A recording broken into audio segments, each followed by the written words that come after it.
Wallace for the introduction, and then everybody have a handout.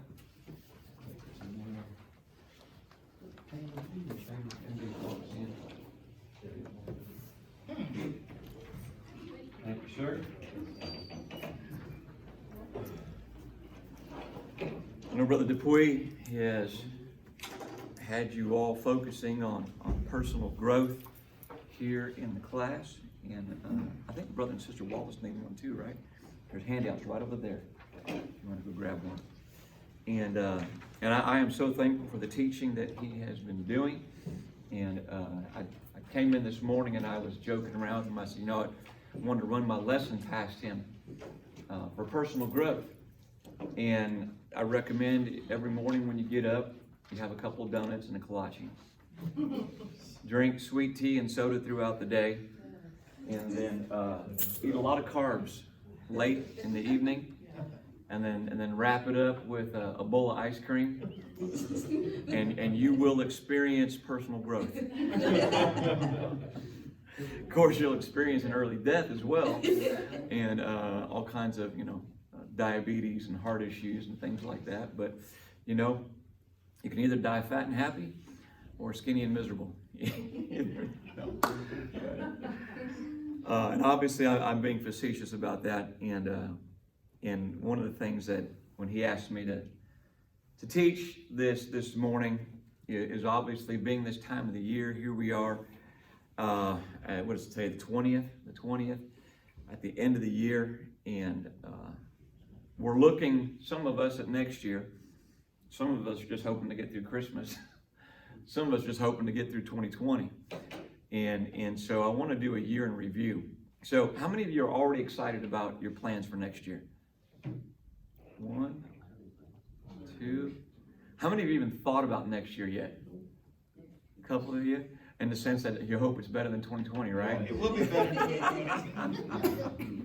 I think most people at this point are just trying to get through Christmas with their sanity. Some are thinking about the bills that they're racking up that will come in the mail in January. And I think a good chunk of us will just be happy to have 2020 behind us and move into a new year.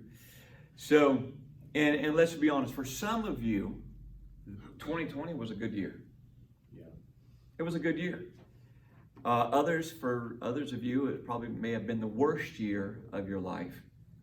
And there are some people that have gone through things this last year that will change their life possibly forever. Some for the good, some for the bad. And so the ultimate outcome of what this last year was probably depends mostly upon you and what you and I did with this last year. When you talk about business, there are some businesses that had an absolute stellar year, 2020, and they're going to record record profits when it comes to the business and capital increases. Many other companies have had to file for bankruptcy, and 2020 was the year that will be etched on their business tombstone, on which they ceased from existing, and they went out as miserable failures. But we know as people, whether we're Christians or atheists, we all go through ups and downs every single year. Matthew 5:45 says this, "For he maketh his sun to rise on the evil and on the good, and sendeth rain on the just and the unjust." You've probably heard this statement before. Experience is the best teacher. Experience is the best teacher. You just got to get a few experiences under your belt to where you've got some experience and you're able to be much more effective at some things and grasp the job. You may have heard people say, well, this ain't my first rodeo. I mean, they've been there. I got the t-shirt, been there, done that, got the t-shirt, and I'm moving on from it. But yet at the same time, we all know people who go through all kinds of stuff year after year, and they just keep going through it year after year, repeating the same thing year after year. And being what we call the fulfillment of Proverbs 26:11 and 12, like a dog returns to its vomit. A fool does the same foolish thing again and again. People who think they are wise when they are not are worse than fools. Me and Brother Hughes were having a conversation this morning about what it would be like if we could go back with the knowledge we have right now to when we were teenagers. And take that knowledge we have right now and apply it to life then. I said, you know, Brother Hughes, the sad thing is I think probably 2/3 of us would go back to doing the same foolish things we've done before. You know, and they say youth is wasted on the young. That energy that comes. You know, if we had that energy now that we had back then. Had you invested $100 a month in the S&P 500 beginning at the age of 18, I think by the time you hit 40, you could stop investing and retire a multi-millionaire and live off the interest the rest of your life. Yeah. But you would have had to start at that years ago. And so it was Albert Einstein that created the theory of relativity that said, it's not my theory that impresses me the most. It's the power of compounding interest and how it just continues to grow without you doing really anything to it. You make the initial investment and it continues to grow. And so one of the smartest men scientifically in the world is just amazed at the power of compounding interest. And I want to take that and I want to flip it from the standpoint of the power of making a decision today that you will stick with the rest of your life, and how dramatically that has the power to change your trajectory, your outcome, your experiences, and everything for the rest of your life. And so most of us have a problem of not sticking with that. And so we know experience isn't the best teacher, but experience is a harsh teacher. Who is it a harsh teacher? I remember one time I had a young man, we were out on a wave runner, and we were going along about 35 miles an hour. And he says, what would happen if I dove off? I said, I don't know, try it. So he gets himself up and he jumps off. And his plan was to just dive into the water. Well, when he jumped off, 35-mile-an-hour wind hit him and turned him sideways. And he skipped alongside me a couple times and then went underwater and disappeared. Turned around and went back and picked him up. I said, well, how was it? And he goes, you know, I really think you should try it.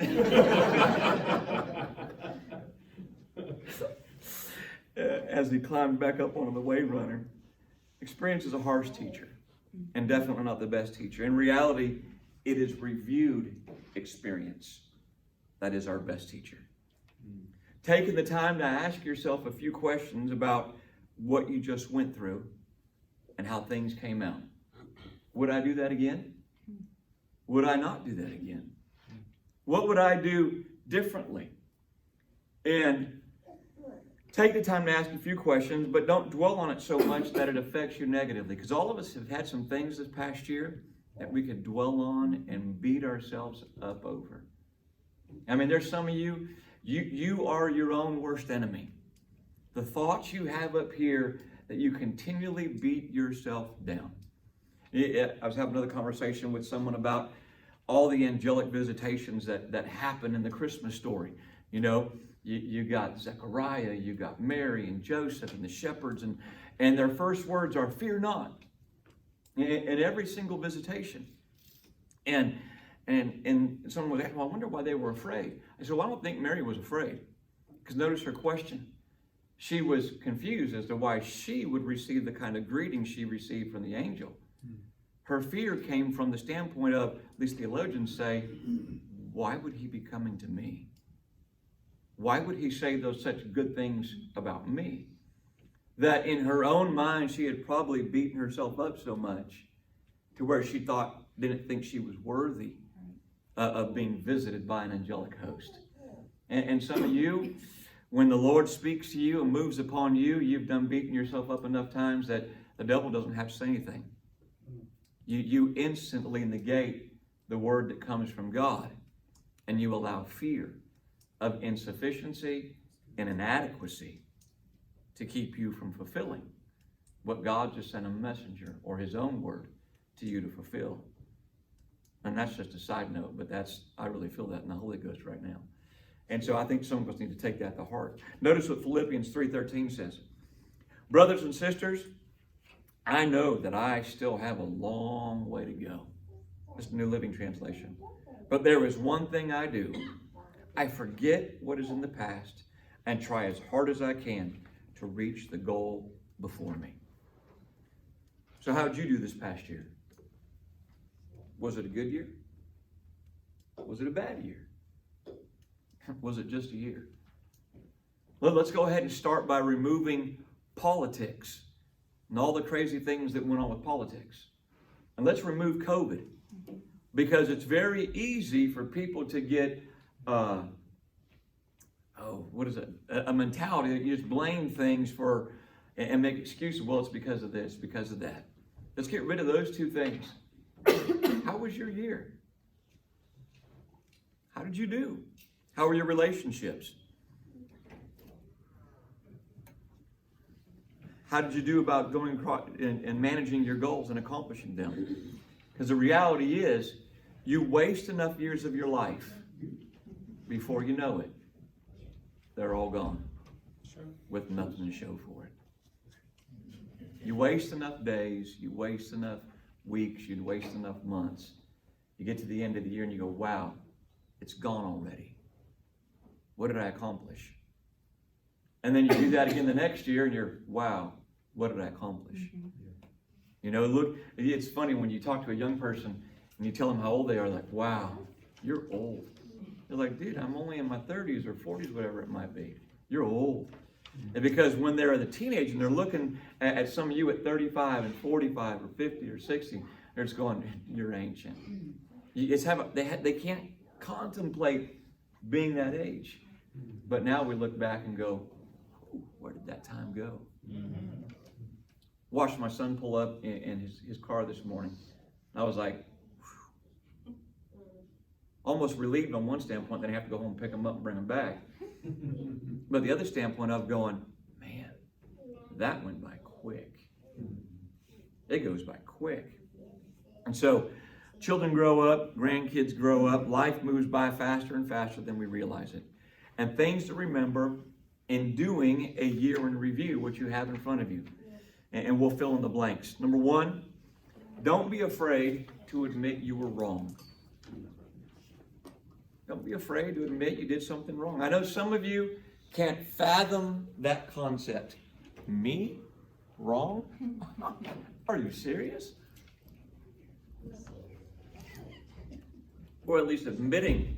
Some of you know you were wrong, just admitting you were wrong. This is really strong coffee.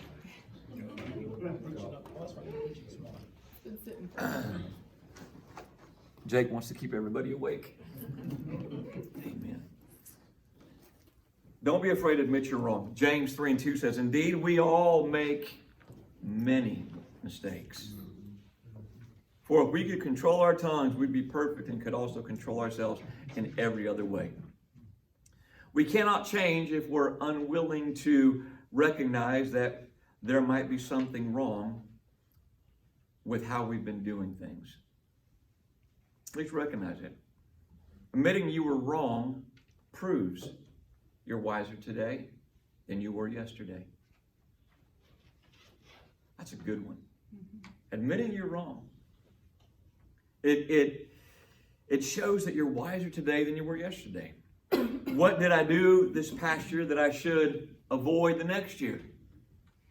What did I do this past year that I should do more of the next year? What was my biggest waste of time this past year? Are any of you ever shocked on Sunday morning when that little thing shows up and tells you how much time you spent on your phone? You're just like, are you serious? I spent that much time? My son's phone went in the lake this weekend, and so we shared phones. And my phone came up this morning, and it said, you spent like 10 more hours on your phone this week than you did last week. I'm like, what the world? And what it was him, because he was using my phone to communicate with people and text people. And I was just like, dude, in 2 days, you put on 10 more hours on a phone than what I max out on. And so, what was the biggest waste of my time this past year? Number 2, you will never change your life until you change something that you do daily. Daily. Because real life improvement is based on 2 things. Number 1, the decision that you make. The decision right up here. I'm going to do this. As a husband and wife, we're going to do this. But the second part of that is the discipline you implement. Because nothing changes till you do something. You can have the desire up here all you want, but until you actually do it. How many of you have ever had plans to exercise and lose weight? Yeah. Uh-huh. How did that go? Yeah. Zayden's even laughing. Having a decision and making a decision is just the first step. You actually got to do it. And so you got to change something you do daily. Acting on our decisions daily is what makes a goal a reality. Brother Delano can begin at the beginning of the year to say, my company is going to sell more this year than it ever has. But if he doesn't do the footwork to get out there and build more business and increase the business that he already has, besides new business, nothing's going to happen. Doesn't matter what kind of slogans or goals you come up with. You actually have to put boots on the ground and do the work. And so, learn to make decisions a habit. Habits are easier to maintain. Habits are easier to maintain. Number 3, you cannot manage what you cannot measure. You cannot manage what you cannot measure. You got to be specific in creating your goals. Let me give you an example. Don't say, I'm going to read my Bible more this year.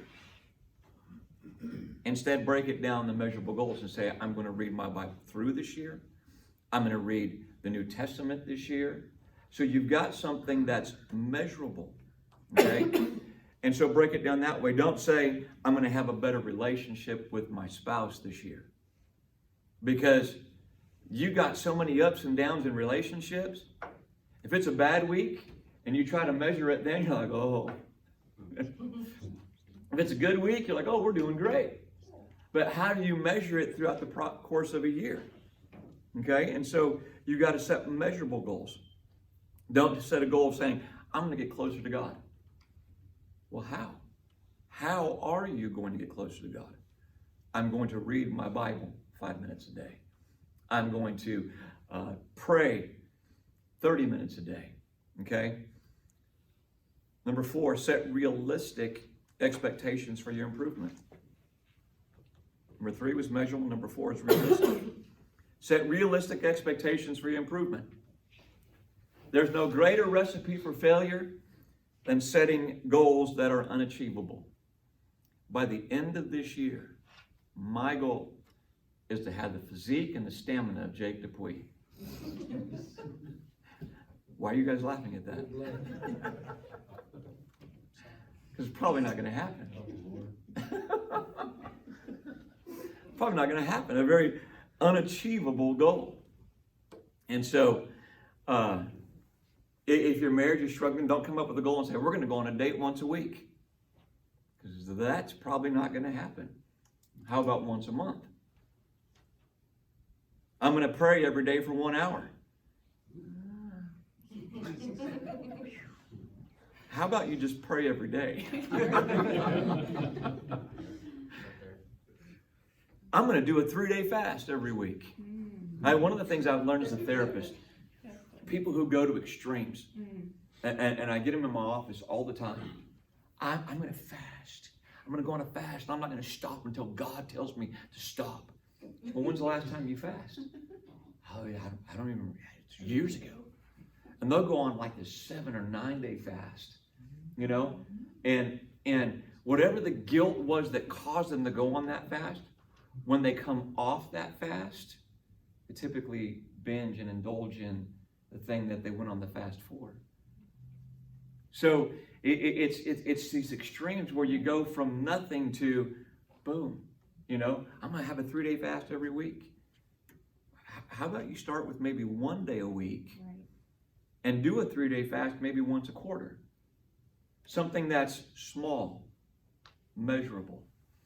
And when I get a new saint, and unfortunately this isn't only just the new ones, and start talking about fasting, they're all, can I just fast breakfast?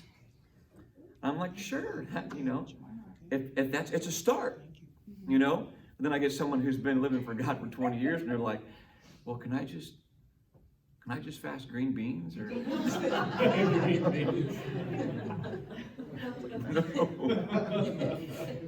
no. I'm on a lifelong fast of beets.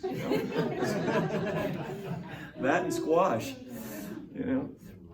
But come up with something that's measurable, okay, and realistic. Don't go overboard.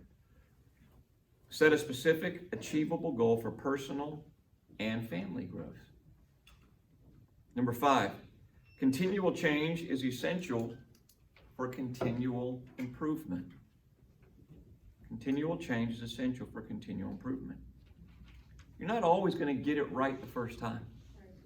You're going to make some mistakes.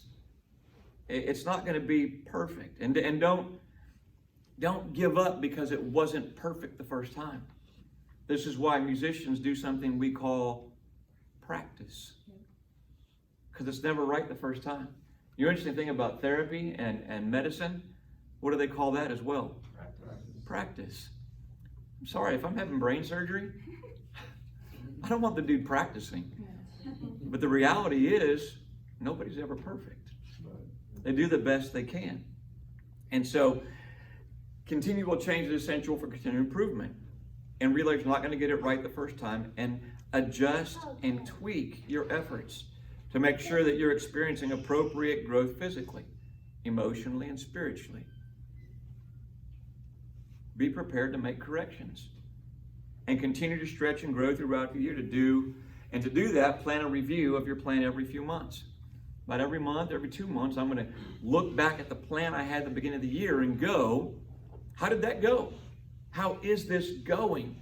How's this diet working for me? Is it working? Is it not working? How's this exercise routine working for me? Is it working? Is it not working? And evaluate and change according to your need.